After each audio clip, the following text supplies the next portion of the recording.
A very large nitrogen tank is at 2,000 psi. If nitrogen at STP has a density of 1.17 kilograms per cubic meter, how fast is the gas going if the valve breaks off, right?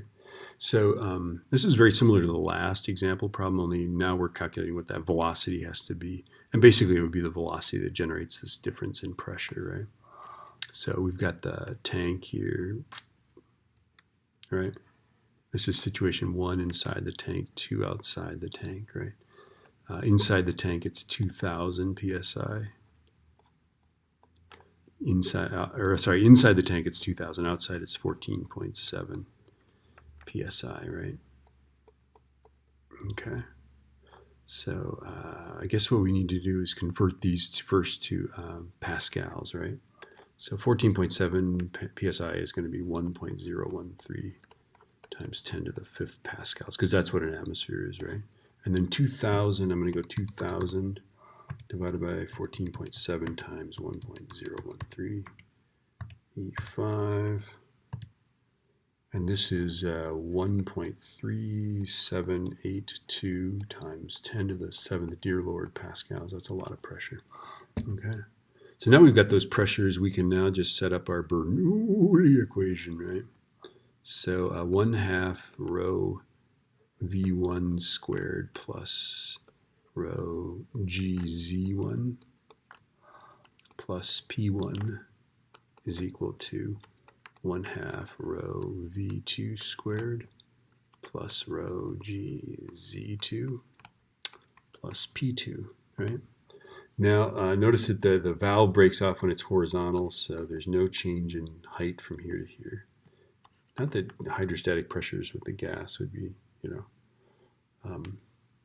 significant, right? When you've got 2,000 psi running around. And then this, it's a very large tank, right? Very large. If it's very large, then the air inside the tank isn't actually moving. So I'm going to say V1 is 0, right? And so we end up with P1 equals 1/2 rho V2 squared. And then V2 is going to be this velocity out here, right? Plus P2. So pressure 1 is 1.3782 times 10 to the 7th pascals is equal to 1/2 1.17 V2 squared plus, let's see, what was that pressure there? It was just atmospheric pressure. All right, so I'm going to take this number here, I'm going to subtract 1.013 E5, it's going to be essentially the same number.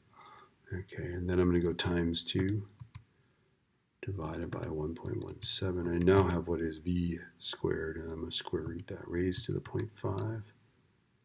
And I get that the V2 is equal to 4835.9 meters per second. How many sig figs? 3 sig figs, so roughly 4840 meters per second, dear Lord. Okay.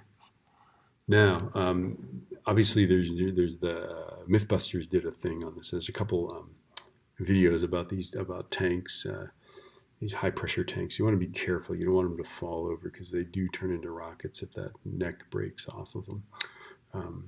So the question is, how much thrust does a tank develop?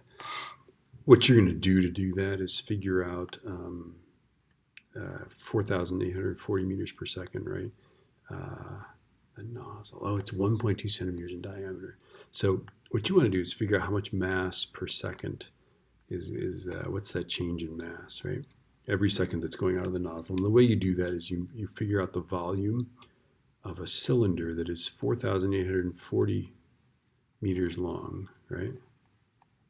Or 4835.9 meters long, right? And 1.2 centimeters in diameter. Figure out that volume, multiply by the density, and then you'll have the mass, right? Multiply that mass by this velocity, and then you will have the change in momentum per second, right? It'll end up being something like 695 pounds, which is tremendous, right? A small tank will take off and go through concrete walls, as we'll see in class. That's kind of fun.